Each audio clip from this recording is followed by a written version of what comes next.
कि जब हमारे पास पैसा नहीं होगा तो हमारे बच्चे कहाँ से पढ़ेंगे। आप मेरे को बताइए, मैं ग्रेजुएट हूँ, ठीक है, अब मैं ये सोचूं कि मेरे को आगे पढ़ना, हमारे पास घर बनाने के पैसे नहीं है, हम वहाँ से कहाँ, मतलब पढ़ाई के लिए हम कैसे पैसे लेके आएंगे, आ ही नहीं सकते हैं। अब मैं उधारी के लेके आऊँगी, सोचो, अब उधारी मैं उससे लूँगी ना जो हमारे साथ का होगा। मैं स्पोर्ट्स की हूँ तो मैं सोचूंगी कि मैं BPEd करूँ, ठीक है, मैं NIS जैसा कुछ सोचूंगी, पर वहाँ का जितना पैसा है वो मेरे पेरेंट्स कहाँ से लगाएंगे।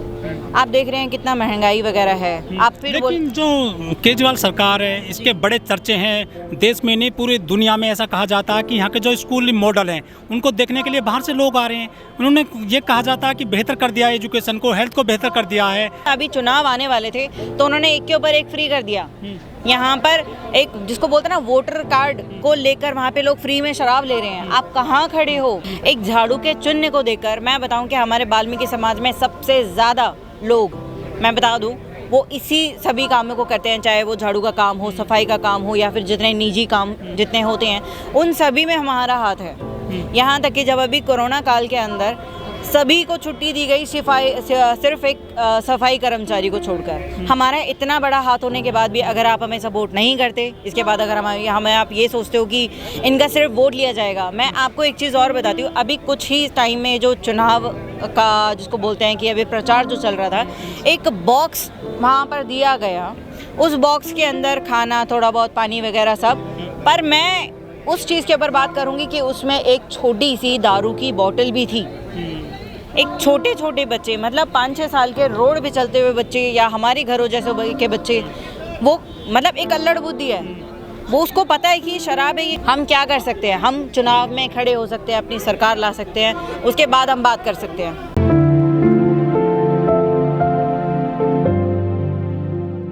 नमस्कार, मैं ओमदेव। आज मैं दिल्ली के जंतर मंतर पर, हमारे साथ हैं प्रियांशी सिंह। प्रियांशी सिंह जो है वेट लिफ्टिंग में कई पदक जीत चुकी हैं। कुछ मुद्दों पर हम उनसे बात करेंगे। मैम नमस्ते। नमस्कार। आज जंतर मंतर आप पहुंचे हैं, आपका पर्पज़ क्या है जंतर मंतर आज आप आने का? आज हमारा पर्पस था शहीद दिवस पर, जिस पर इतना सारा आप देख रहे हैं, इतनी सारी भीड़ यहाँ पर जमा है, वो श्रद्धांजलि देने के लिए श्री भगत सिंह के लिए यहाँ पर आई हैं। चुनाव भी आ गए हैं दिल्ली में MCD के। जी। तो आप भी चुनाव लड़ रहे हैं क्या? हाँ जी। लेकिन आप कौन सी पार्टी चुनाव लड़ रहे हैं आप? मैं DDA मतलब? Delhi democratic alliance. आप दिल्ली में चुनाव लड़ने जा रही हैं MCD का, लेकिन आपके सामने BJP है, कांग्रेस है, कैसे जीत पाओगे आप उनसे?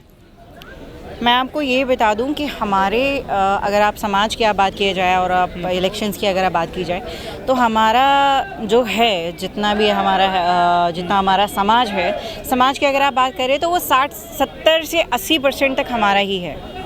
तो उसमें हमें लगता है कि जिसमें हमारे बहुत सारे मुद्दे हैं, हमें किसी पार्टी या हमें किसी व्यक्ति विशेष से कोई लेने देने नहीं है कि आप कौन हैं और आप कहाँ से आए हैं। हमारा मुद्दा है कि मतलब आपने ये जो ठेके आपने खोले हुए हैं, जी बिल्कुल, इतने सारे आपने कहीं पे भी होता ना छोटे मोटे काम, जैसे आपको स्कूल बनवाना चाहिए था, छोटी मोटी चीज़ें आपको हमें मुहैया करानी चाहिए थी, वो आपने ना कराकर यहाँ पर इतने सारे ठेके आपने खोल दिए हैं। और ठेकों की आड़ में ही ये हो रहा है कि यहाँ पर अब छेड़खानी जैसी चीज़ें या महिलाओं पर अत्याचार चीज़ें, ये सब चीज़ें बढ़ती जा रही हैं। चुनावी मुद्दा है आपका? चुनावी मुद्दे तो बहुत सारे हैं, ये तो नॉर्मल है, जो आप नॉर्मली कहीं पे भी जाके मैं कहती हूँ आप यहाँ से बाहर निकलिए, आप किसी से भी पूछिए कि क्या चल रहा है, वो आपको सीधा यही बताएंगे। जो आम आदमी पार्टी है, जो केजरीवाल की पार्टी है, उसको बहुत बड़ा वोट बैंक है, वाल्मीकियों का, जाटवों का, दलितों का। वो आपको कैसे वोट करेगा? क्योंकि वो तो पहले से ही फ्री में बिजली ले रहे हैं, फ्री में जो शिक्षा ले रहे हैं, फ्री में हेल्थ ले रहे हैं, वो आपको वोट क्यों देगा? मैं आपको बता दूं, जिस तरीके का आप बता रहे हैं कि मतलब शिक्षा की अगर मैं बात करूं, तो मैं आपको बता दूं कि कितने ही बहुत सारे अभी स्कूल्स हैं जिनको प्राइवेट कर दिया गया है, ठीक है। आपने ये जो ठेकेदारी आप लेकर आए, जिनकी वजह से जितने सारे बहुत सारे लोग हैं, जिसमें कि मेरे पेरेंट्स भी हैं, मेरे बहुत सारे रिश्तेदार भी होंगे, आप भी होंगे शायद इसमें। अब आप एक बात बताइए कि जिनको पक्का ना करके क्या आप सोच रहे हो कि 10,000 आप कमाएं, 10,000 आपकी वाइफ कमाएं और 10,000 आपके बच्चे कमाएं? ठीक है, आप कमाएंगे, आप जिसको बोलते हैं ना वो गधे के ऊपर जो लाद दिया जाता है, वो आप चल रहा है आपका, उससे आपको हेल्थ इश्यूज़ है, उससे आपको मेंटल इश्यूज़ है। मेंटल इशू सेंस का मतलब ये है कि बच्चा ये सोचेगा कि मेरे माँ बाप मेरे को ना करके, अगर मैं आपको बताऊं तो यूनिवर्सिटीज़ की जितनी फीसेस हैं वो 2 लाख रुपए के आसपास होती है, कि कितने सारे स्कूल्स को वो प्राइवेट कर चुके हैं। और शिक्षा कोई बाद में लेगा, पहले तो वो ठेके पे जाएगा। अभी बीच में ही ये हुआ था, एक पेटी पे एक फ्री। हमारे जैसे बच्चों को पता है क्यों, क्योंकि इस चीज़ का इतना चीख पुकार है।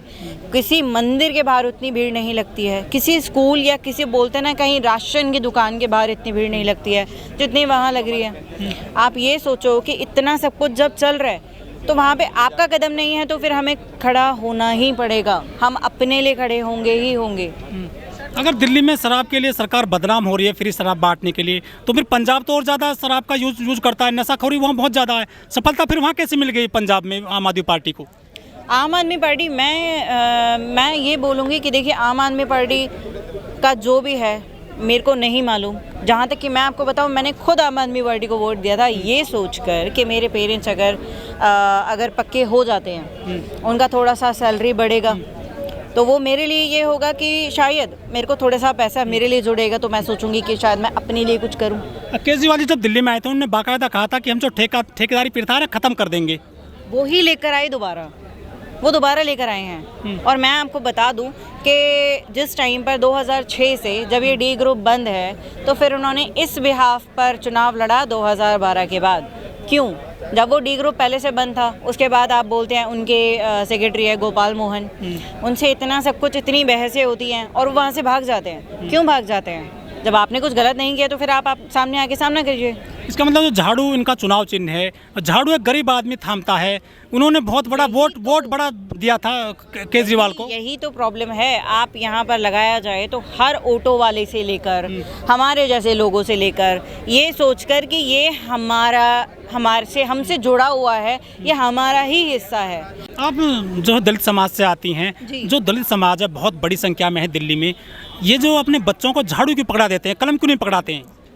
एक चीज़ आप मेरे को बताइए कि एक बच्चा वो 12वीं 10वीं तक अपना कर लेगा, क्योंकि वहाँ तक की शिक्षा कई सालों से जहाँ तक ये है कि फ्री है, ठीक है, 12वीं तक वो कर लेगा। उसके बाद वो बंदा क्यों नहीं पढ़ता?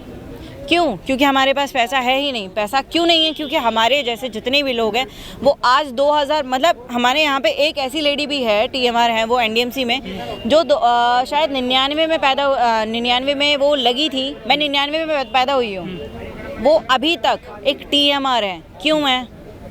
TMR बोले तो टेम्परेरी मिस्ट्रॉल, ठीक है, वो जो कि NDMC में है। मेरी मदर 2013 से लगी हुई है, मेरे फादर भी उसी टाइम से लगे हुए हैं। NDMC में एक होता है कि अगर आपकी 500 हाजिरी है तो वहाँ पे आपको RMR किया जाएगा। अगर आपकी उससे ज़्यादा है, अगर आपकी 2000 हाजिरी है तो फिर आपको पक्का किया जाएगा। चाहे नोएडा हो, चाहे DD हो, चाहे MCD वगैरह हो, हम यहाँ देखते हैं जो सफाई कर्मी है वो बेचारे 20-30 साल हो गए उनको, परमानेंट नहीं किए गए हैं। जबकि जो सफाई कर्मी का पद होता है, नहीं सफाई तो पूरी ज़िंदगी भर करनी है, वो बेचारे जो है ठेकेदारी में नौकरी पर लगे, ठेकेदारी में वो उनकी जो है ख़त्म हो गई, मृत्यु हो गई। वो परमानेंट क्यों नहीं किए गए? कहाँ दिक्कत लगती है आपको? मुझे लगता है कि सरकार को कुछ ना कुछ मतलब इसमें हेर बदल करना चाहिए। वो इसलिए क्योंकि आप हर चीज़ को आप इतना ज़्यादा प्रायोरिटी दे रहे हैं। आप अगर मैं GST की बात करूं, हर चीज़ में हर बंदा मतलब अमीर और जाता जा रहा है। और हमारे जैसे लोग, अगर आप बात करें ना, किसी भी आप लेडी से आप बात करें, वो वहाँ पे है ही परेशान। क्यों? क्योंकि अब वो सोचती है कि मेरे बच्चों का मतलब भविष्य बनेगा, तो मैं भी सफाई करना शुरू करूँ ताकि कुछ पैसे बचा लूँ। आप यंग हैं, क्या लग रहा है कि जो दलित समाज है, वाल्मीकि हैं, वो ऐसा लोग कहते हैं कि बच्चे कलम नहीं झाड़ू पकड़ लेते हैं, कुछ ऐसी कमी आ रही है ऐसे परिवारों में? बता रही हूँ मैं, वही तो आपको बता रही हूँ कि जब हमारे पास पैसा नहीं होगा तो हमारे बच्चे कहाँ से पढ़ेंगे? आप मेरे को बताइए, मैं ग्रेजुएट हूँ, ठीक है, अब मैं ये सोचूं कि मेरे को आगे पढ़ना है, हमारे पास घर बनाने के पैसे नहीं है, हम वहाँ से कहाँ, मतलब पढ़ाई के लिए हम कैसे पैसे लेके आएंगे? आ ही नहीं सकते हैं। अब मैं उधारी के लेके आऊँगी? सोचो, अब उधारी मैं उससे लूँगी ना जो हमारे साथ का होगा। अगर कामगार हो तो आप बता दीजिए, अगर कामगार होती तो यहाँ पे ऐसा नहीं होता। कामगार नहीं है। बड़े बड़े विज्ञापन आते हैं, जय भीम मिशन योजना चल रही है, जय भीम के नाम पे नाटक चला रही है केजरीवाल सरकार। पर आपको ये नहीं पता कि कितने सारे ठेके हैं, तो वो उन पे क्यों नहीं जाएंगे ये बताइए। इससे पहले भी बहुत सारी चीज़ें थी। अब मैं ठेकों की बात आप थोड़ी देर के लिए साइड हटा दीजिए। अब आप मुझे ये बताइए, यहाँ से कनॉट प्लेस यहाँ से बस पास में ही है, 5 मिनट का रास्ता होगा। यहाँ पर अभी कल परसों ही एक स्पॉट किया गया, उसमें ये था कि एक छोटा सा बच्चा, मैं बताऊंगी शायद उसे बोलना भी नहीं आता, वो एक थैली लेकर घूम रहा था।